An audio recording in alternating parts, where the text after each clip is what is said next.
The Build Show Build Boston series is sponsored by Allura Fiber Cement Siding, Mitsubishi Electric Train US, Roseburg, Schuco USA, and Wormboard.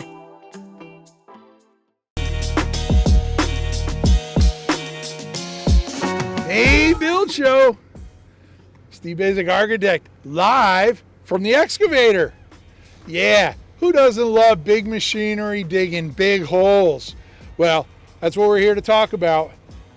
Part of this episode, we're going to capture the install of our septic system. Now, it's not a traditional septic system that you would find in New England here. We actually moved to a Presby septic system by recommendations from our engineers on here. So guys are installing it, getting things in order. Let's jump down into the hole here and we could talk exactly about what this Presby system is. So let's get after it.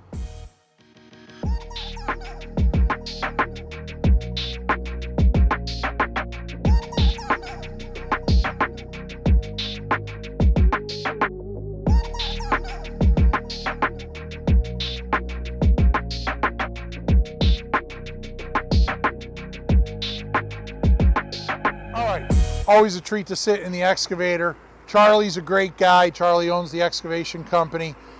So like I said, we're putting in a Presby system. Now, it is not your typical septic system, right? Typical septic system, a pipe would come down from the house, it would go to a D-box. D-box is short for distribution box. One pipe in, and then it would go to like 4 or 6 pipes, whatever the case is, however the perk field is designed. But each of those 6 pipes would come out the back end of the D-box and they would get filled equally. And the system would just work towards the end of the field there and the water would perk into the ground. The Presby system is quite different. It sits on 6 inches. This is an engineered wash sand. It's actually engineered specifically for the Presby system.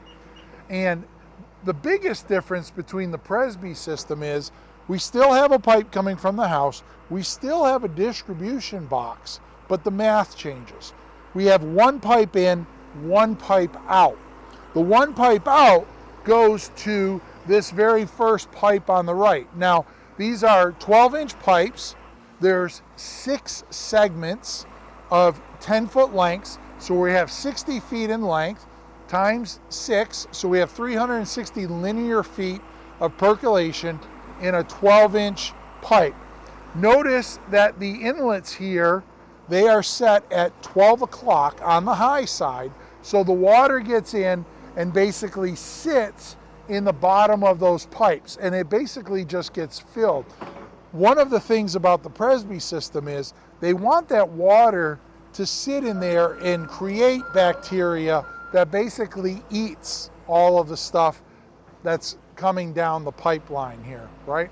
So we have our 6 inches underneath. Each of these pipes have to be spaced 18 inches on center.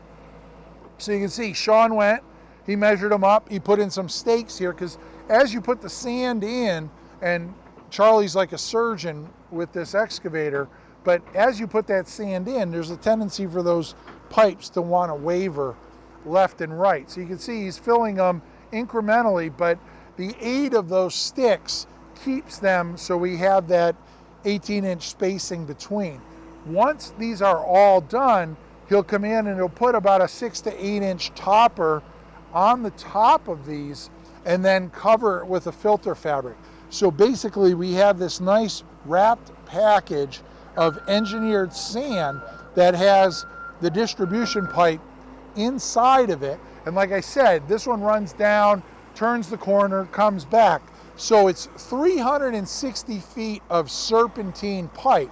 The way you treat the corners, Sean did a quick mock-up here. So we have our PVC pipe there, and you can see that basically just gets stubbed into each end of the pipe to make those turnarounds there.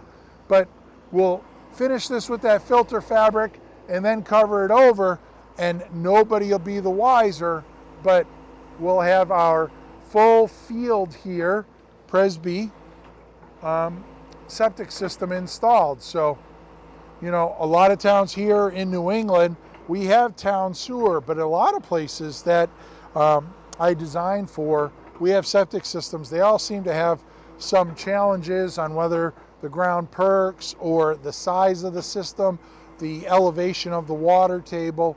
All of these things definitely play a role. But anyways, that's our septic system. That's Big Charlie in there running the show.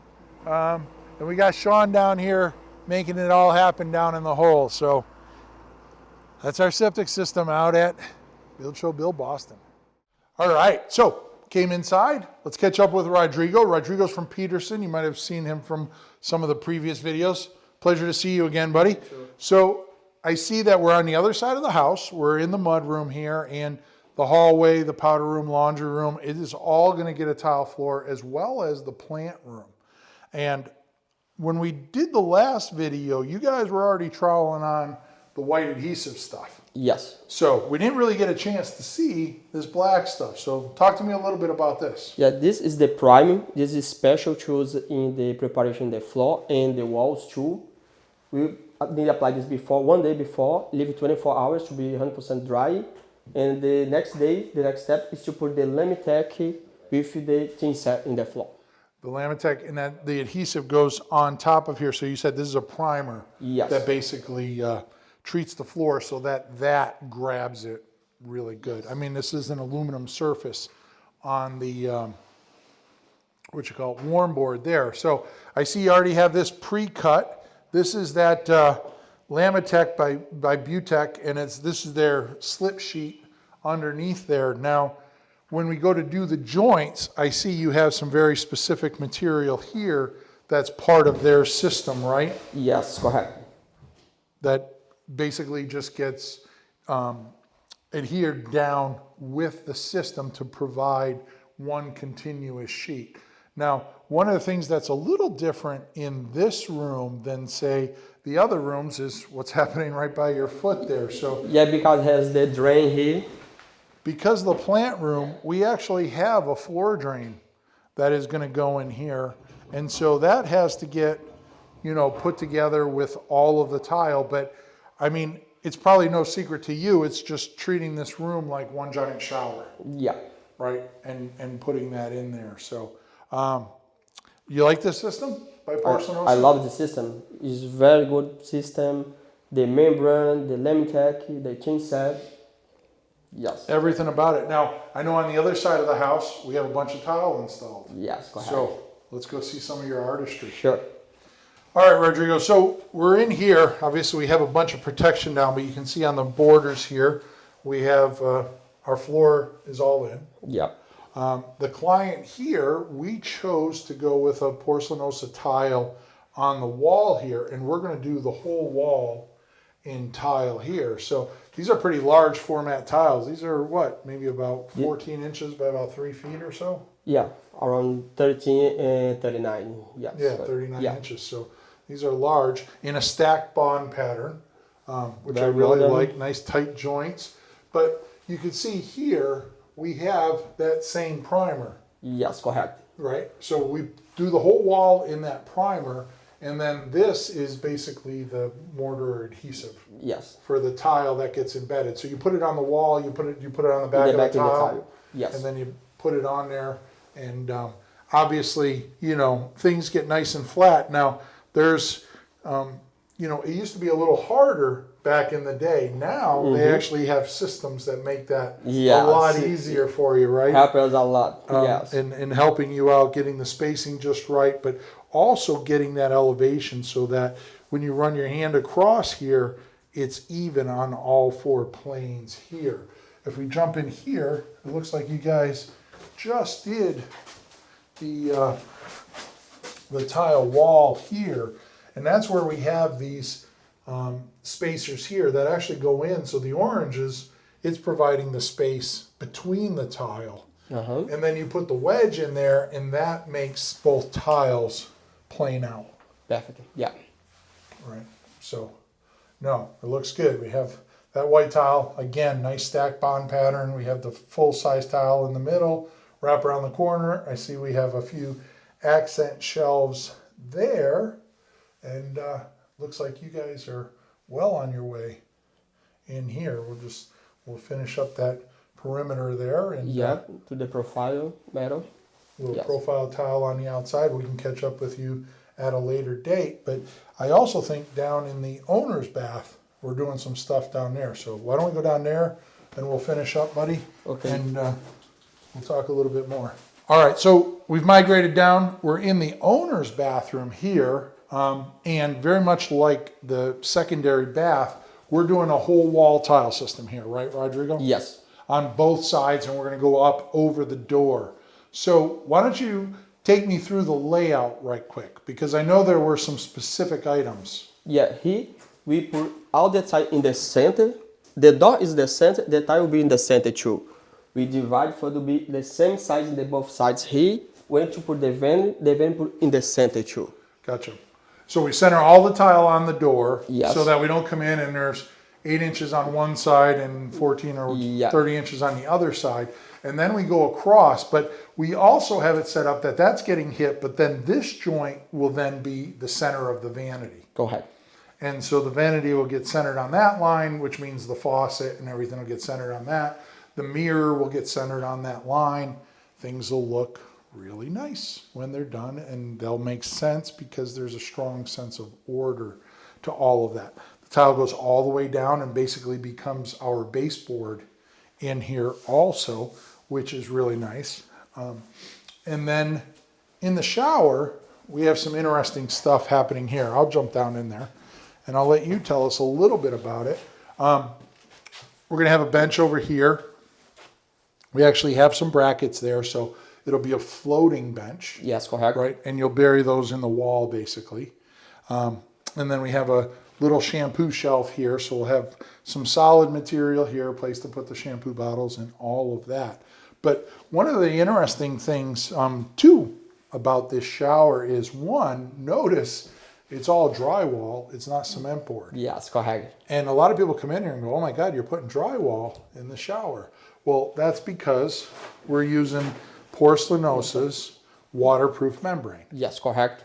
So that gets put on just like we did the floor here and the floors in there. It's going to get put on in the same fashion in the entirety of the shower and the ceiling, and so no water can migrate through and get to our gypsum board because of that. And then for those of you that haven't been following along, we have a door opposite that, opposite the shower, where you can walk out, and we have an outdoor shower here for our clients where they can shower all year long in an outdoor shower if they chose to too. So a nice little feature of the house here. So before we head out, we're going to jump outside, because speaking of water and water mitigation, we have our stormwater management system going in out there. So why don't we jump out there? We'll catch up with the engineer, and we'll talk a little bit about Cultec. So we'll see you outside. All right. So we're out here in the front of the house. Now, I told you that this jurisdiction here has some specific restrictions. It's not uncommon in New England. I know, working all over the country, we have different, requirements, different locations. But here, most of the jurisdictions or towns or cities, they want to make sure that all of the storm water that falls upon a job site gets retained as much as possible on the job site. So a lot of our projects, we have stormwater retention systems. Now, in this one here specifically, we're using a Cultec system. But before we get over to the system, let me just explain what's happening. You can see the whole front half of the house here. Well, all of the downspout locations, they've been predetermined. We have some pipes in the corners at the different locations that we plan for the downspouts. All of those go down into the ground and then accumulate to this one pipe here. So the front half of the house is draining to that one pipe. We're going to trench through this system and then we're going to connect to the Butech system. Now we're in for a treat. We got Kyle. He's up from South Carolina. He's one of the engineers from Butech. So we're going to dive down into the hole here, metaphorically. I'm not doing any diving today. And we're going to talk about the system. So let's catch up with Kyle. Hey, Kyle. Hey, Steve. Pleasure, man. Thank you for Good to see making you the again. trip up here. South Carolina, right? South Carolina. Gotcha. And Butech, you're one of their engineers. Yes. I'm not lying. He actually has an engineering license. That's correct. So, Butech, stormwater management systems primarily. Yes. Yep. And I know, 30 years ago, we didn't care. We had the downspouts run across the ground. They ran out to the road, went in. But a lot of towns are getting sensitive these days. They are. And a lot of jurisdictions are requiring us to put in systems that we basically put the water back into the ground here before it leaves. And I can kind of understand that. We have our wastewater treatment plants that are just overwhelmed during storms, that they don't need to be cleaning clean water. So we're putting it into the ground. Butech has a pretty amazing system here. I had talked about bringing all of the front half of the house out here. We trench across here, and then we'll connect. I'll let you take over and tell us. We have these three kind of little tunnel type forms here. So why don't you tell us a little bit about what we're seeing here? All right. What we have here is our Butech 330 XLHD model. It's one of our larger chamber models. Here we have 3 units: a starter, intermediate, and end unit. And what will happen, like you said, the water will come shooting out of this roof drain. We have a lot of roof area here, so there's a lot of water coming in into this first chamber on the end. And if you look down in the pit here, you'll see what we call a woven geotextile fabric. Right, that's the white fabric That's down the at white the bottom. fabric. And I know you have a piece of Yeah, I have it a here. small sample of it here. What that does is when that water is shooting off of that roof drain, we do not want that water to scour the stone bed.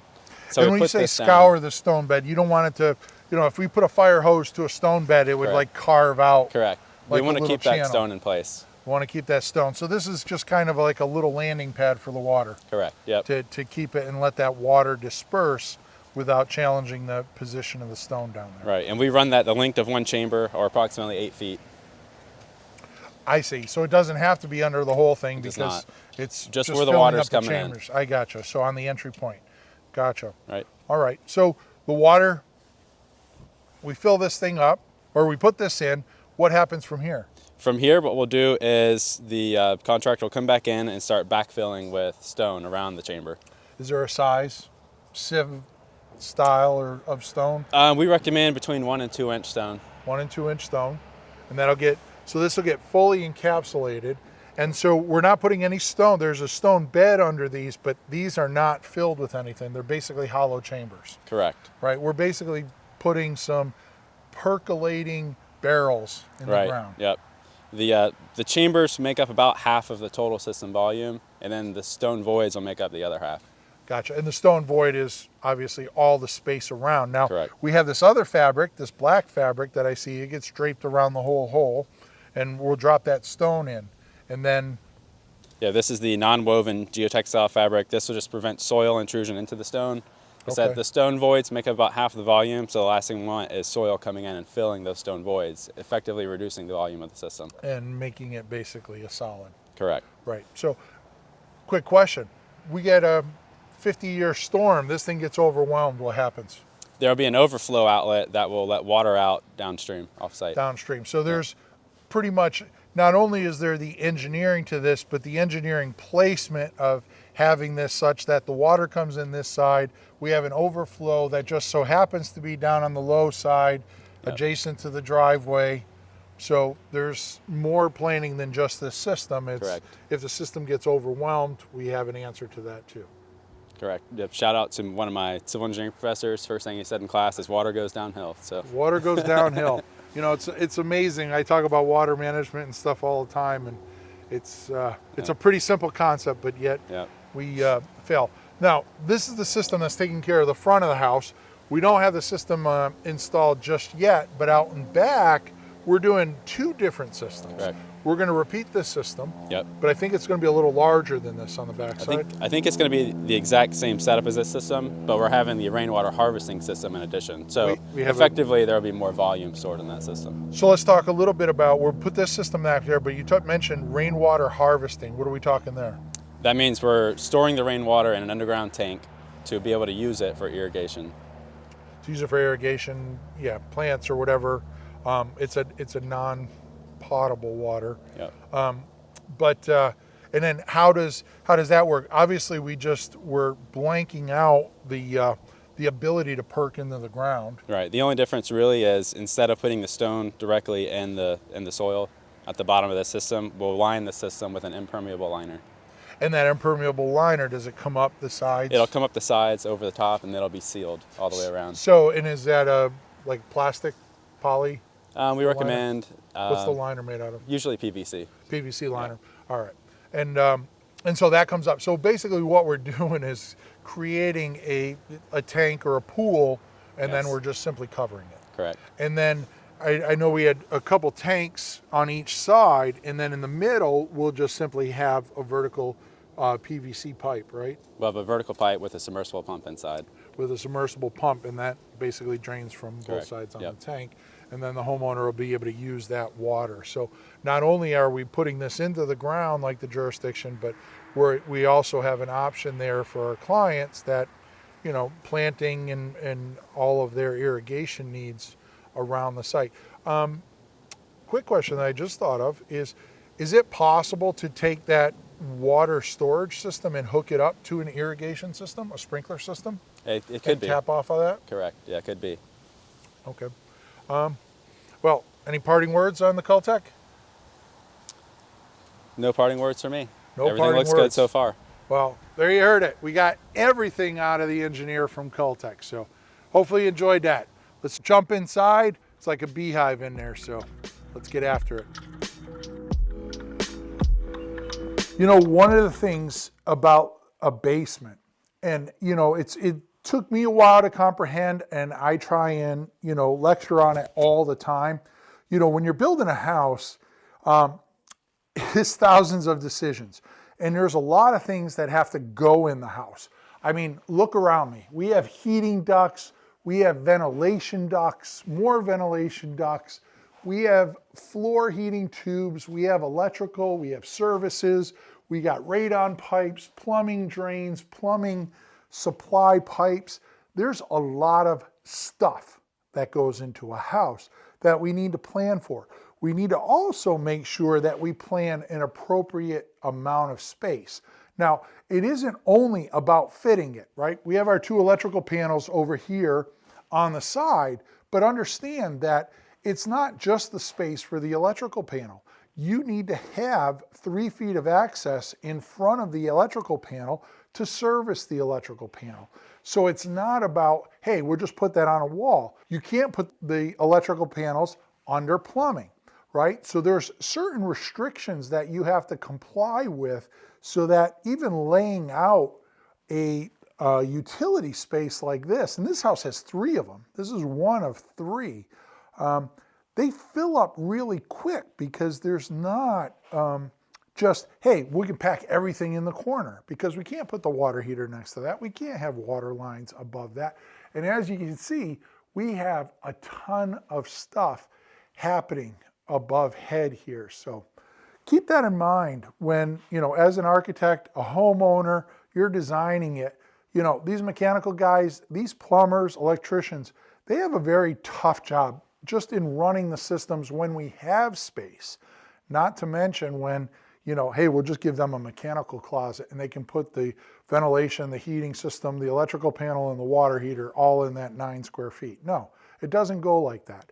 And the idea that, hey, we could figure that out once we get it framed, that doesn't necessarily fly either. We got to make sure that we try and tackle most of these decisions before we start the framing. So anyways, on my way out, I want to also talk about a couple other things here.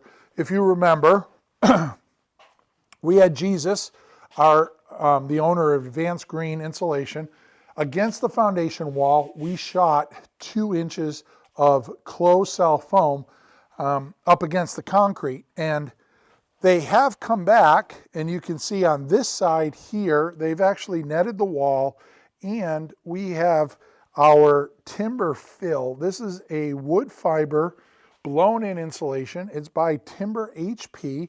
Again, Advanced Green Insulation. They acquired it for us. It's literally, I would say, hot off the press. And it's not hot off the press necessarily in technology, but as far as a wood fiber insulation company, I believe they're the first in the US to develop that. Now, years ago when I took a passive house tour through Europe, they did a lot of timber fiber board out there, and they put a paraffin on it, wax, and it's hydrophobic. It's a decent insulator to the system, but that is now coming to America and actually being made here right up in Maine, just north of us. So we have that there. On the inside walls, you can see we actually used some of their acoustic properties, and we blew a number of the interior walls with the same timber fill. And then the guys at Timber HP, they just sent down, now this is a prototype, but you can see the real thing. It's going to be coming at you, I was told, early 2024. So you can beat up the guys at Timber HP, but this is a wood fiber bat. So you can see it's pretty dense material. It'll fit right inside. I believe this one is, yeah, this one's set up for the 24-inch on center frame there, but it is all wood fiber, and it has a negative carbon count for one of its properties. So roughly, I don't know, it's R4 per inch. I think it's 3.8 in the bat. So anyways, go check it out. Timber HP. We got more to talk about. All right. So you can see, guess what we got installed? Water heaters. So if you remember, many moons ago in one of the videos, I talked about our water heater strategy. Now, there's a different types of strategy in a house. So we could put one water heater in, we could run a loop around the house, and then, you know, have switches or have it on a timer so that we get water to the other side. In this particular project, just given the proximity of the two water heaters, we have one on the other side of the house, this one here, that are literally probably about 120, 130 feet apart. This one happens to sit directly underneath the owner's bathroom. So they're going to get heat almost instantaneous in the shower and at their sinks. The secondary bedroom, we didn't worry too much about. I mean, we have our line that this is going to feed, and then on the other side for the kitchen, the laundry, the plant room, the powder room, all of those will be serviced from the second water heater. But let's talk about these. So our water heater, it's made by Rheem. It's their Proterra version. So Rheem has been around, I mean, well over 100 years or so. But the hybrid heat pump technology that's in this water heater is probably a little over a decade old. And I believe Rheem was the first ones to come out with that technology, basically taking some heat out of the air, putting it into, very much like our Mitsubishi systems where we have our air-to-air heat pumps, where we're taking that heat out of the air, putting it into the airstream to heat the house. Here, we're taking that heat out of the air, putting it into our water heater. So you have to make sure when you're putting these in that you understand the restrictions. They need a certain amount of square footage and open area because they have to be able to extract that heat from the volume of space within. You can't go putting this in a closet with a weather strip door. You'll starve it for the heat, or it would turn that room into an icicle, right? But that's neither here nor there. Make sure you go check the specs if you're putting in one of these. But Rheem, 10 years ago, they innovated, came up with the hybrid system, been around 100 years or so. Now, one of the beauties of this system is that it has a UEF of 4.07. So what does that mean? Some of you might be familiar with EF, right? Basically the efficiency of the water heater. The problem with EF numbers was that there was a very inconsistent standard, and numbers were kind of all over the place, not really apples to apples. The DOE came up with a standard now for all water heaters to comply with, which is the uniformed energy factor rather than just the energy factor. So 4.07, what does that mean? It means that it's over 4 times efficient from a standard water heater of the same size, right? So how does that translate into why do you care as the homeowner or the builder supplying it to your homeowner? Well, you can see right here, the annual estimated cost for the water heater here, $149. Now, according to the manufacturer,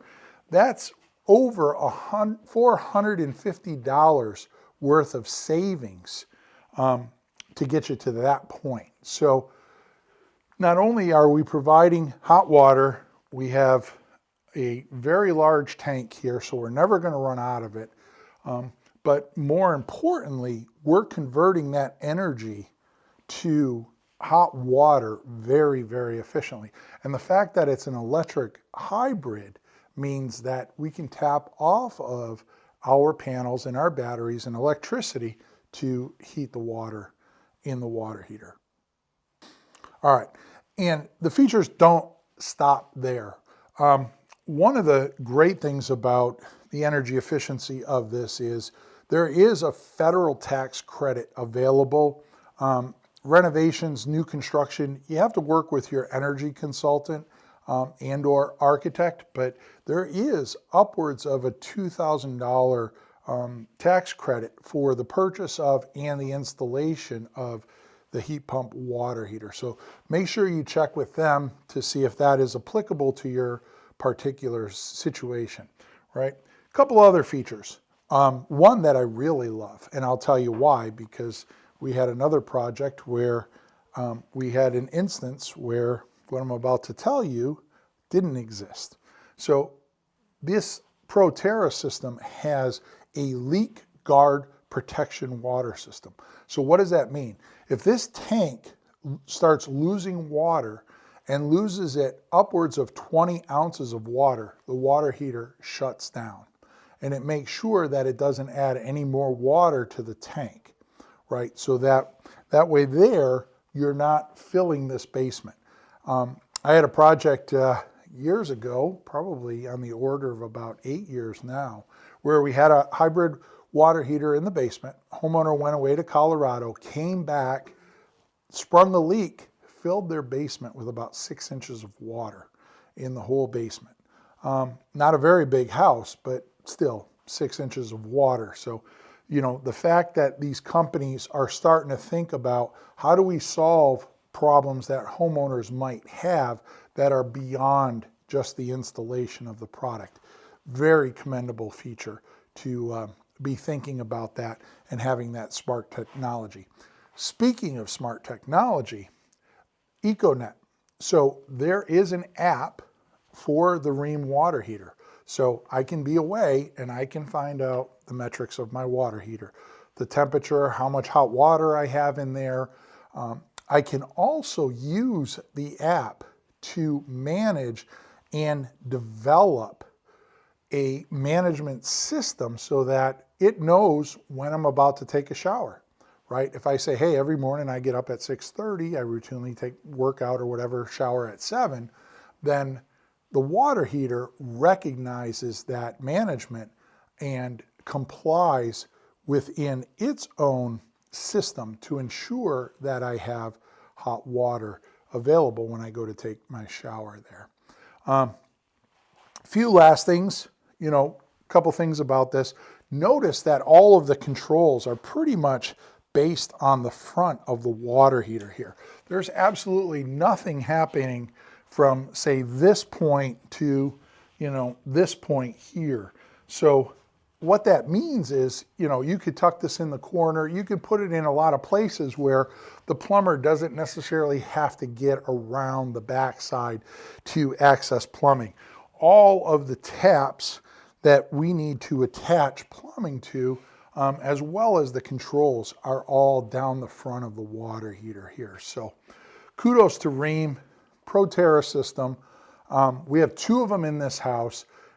And I know the homeowners certainly looking forward to not only all of the advantages that we spoke of there, but the biggest advantage is the fact that $150 in this house gets us all the hot water that we need. Now let's talk about what happens when the water gets hot. I turn the shower valve on. What happens between the water heater and my enjoyable, comfortable shower? Well, what happens is Legend Plumbing. So we're using their hyper pure technology here. It is a toxic-free, no additives. Their pipe is 100% recyclable pipe.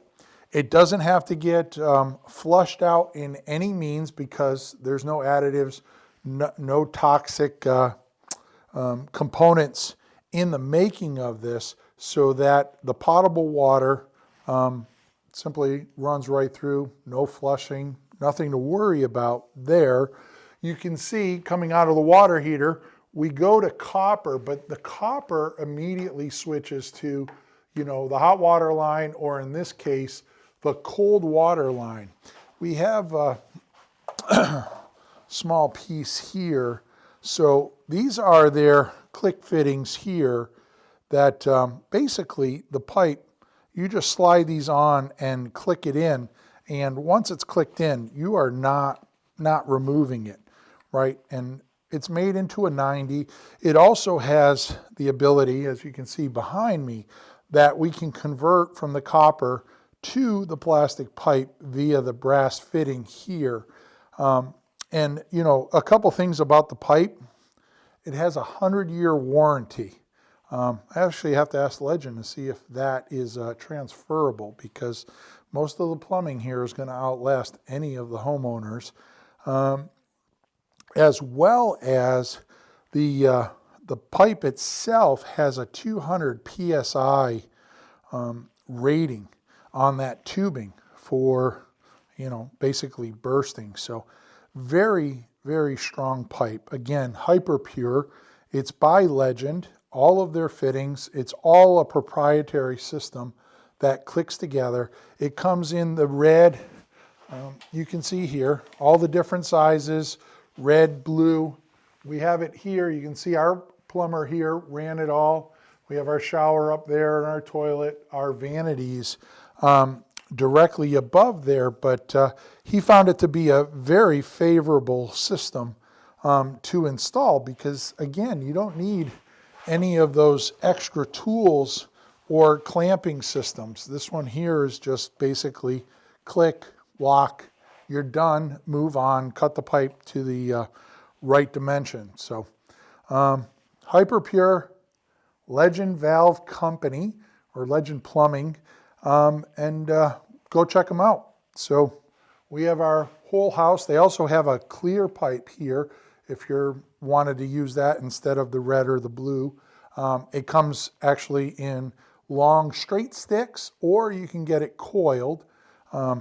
Either case, yeah, I think it's a win for the project. So Legend Plumbing. Before we head on upstairs, I was walking by and I said, hey, let's just grab a shot of this. You can see here we have our manifolds, but more importantly, all of our Wormboard piping is down here. So got word, heating guys coming tomorrow. All of this stuff will get cut back, plugged in nice and neat. So by the time we shoot our next video, we'll be able to walk over here and see a fully installed manifold. But all of the tubing has been pretty much run upstairs, all the different loops. If you haven't seen that Wormboard video, go check those out and stand by, because we'll come back down to the basement and we'll check out those manifolds.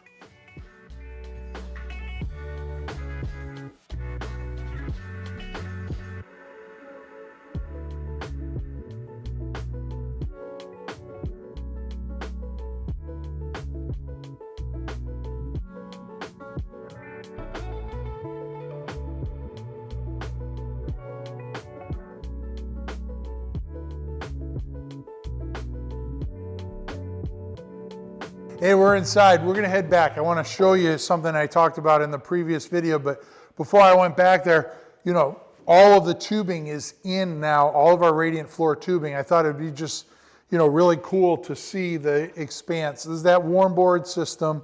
All the tubing is snapped in, and you can see this room is actually a couple zones, and you can see over here, basically this line here dives into the basement, and we also have that. So one of these is supporting the supply to that loop. The other one is the return going back to the system. But yeah, Wormboard, they're in the last couple videos. They were in the floor framing video where we talked about the system. Julie from Wormboard, she's our local rep, just a wealth of knowledge. So go check out some of those videos, but meet me in the back bathroom. I got something really cool to show you. You probably have never been this excited walking into a bathroom as I am right now, because we got a bunch of cool stuff to talk about. So we talked last week, we have the Lamitech, the Emper band here, which is their tape. That's the uncoupling membrane. We talked about that. We talked about our tile, the adhesive, the waterproofing that goes on that system. We're going to jump in the shower and I'm going to show you a couple things that were made specifically for this project. Now, on the wall here, you can see we just have our standard drywall. Now, the reason that's okay is we have a waterproofing membrane, or waterproofing fabric, I should say, that is made by Butech. It's a porcelanosa company. And that will fully encompass the whole shower. So that's basically our shower liner, if you will. Now, Butech, working with them, they actually made up some custom flashing pieces here. So you can see we have a whole bunch of these made that go on all of our valve systems that become part of our waterproofing system in here. And we actually have some smaller ones here that we can cut a little bit, slide over on the smaller pipes there. So, you know, when it comes to water management, you know what my favorite word is, continuity, right? So by having all of these flashing systems as well as their waterproofing fabric there, we get that continuity that we're looking for and basically isolate the shower to keep all the water within. Now, speaking about water within, typically on a shower like this, you might do a mud bed. We would bring that up so that it matches the floor height there, so we have a zero clearance. We would typically slope that to a drain. One of the favorites of today is putting that linear drain in, right? Everybody loves to see that nice big long stainless steel linear drain, but we're getting rid of the linear drain and we're moving onward. So we worked with porcelanosa. The very first thing we did was we came up with a tile pattern. And the reason we had to have the tile pattern first is because the shower pan gets custom made based on our tile pattern. So you can see behind me, this is the shower pan. It's actually going to go down. It'll get mud set down here, so in the shower floor, so that it's at the right dimension. So we have to build that up a little bit. But you can see here in the shower pan, there is a whole series of grooves. Notice that the grooves get thicker as you move down towards the middle. That's because everything is sloping towards the two drains. Now, the reason for two drains is this came from Spain, and in there they have 2-inch drains. Well, we needed to get to a 3-inch system, so we did 2 drains that'll go underneath the pan, underneath the floor, and they'll combine to handle the amount of water that is in our system. The tile we're using for the shower, this is the tile in color, but they custom cut the whole pattern here as a series of kind of like planks. You'll see it when we do the finished walkthrough here and check it out. But the important thing is that we have our water management continuity around us. And as the shower rains upon us, well, the water falls down. And remember I said we're not doing a linear drain here. We're doing a series of linear drains because all of the tile that is on the floor is going to have some straps on the back side of it so that they can be lifted out so we can get access to the pan at a later date. But more importantly, the joints are groutless. And the reason they're groutless is that is part of our drainage system. So the whole tile floor, the backstrapping sets the tile in place on the pan, but that gives us those relatively tight joints. But having that space allows the water to migrate down through the system, into the pan, down to the drain, and then out to our septic system that Charlie put in. So that's our waterproofing management system, basically in a nutshell here. Kudos to Butech Porcelanosa because they've really thought long and hard about what we're doing here. From, hey, we can custom pattern on our shower floor. They build the shower pan to meet the needs of that custom pattern. And then they take the tile, they custom cut the whole tile. So it basically comes out here as a package deal to basically get inserted, connect to the drains, and then we have our full waterproofing system there. So there you have it. That's Butech, one of the companies of Porcelanosa. Some beautiful tile. I can't wait to see this shower come alive, and we'll try and get some future steps in and show you exactly what that looks like. But yeah, it's sure to be a winner.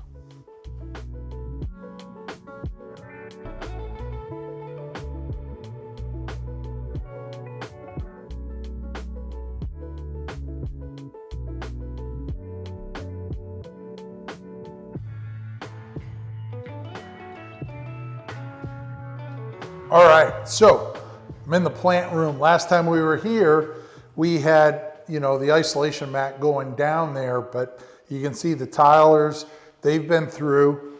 This is a tile by Porcelanosa.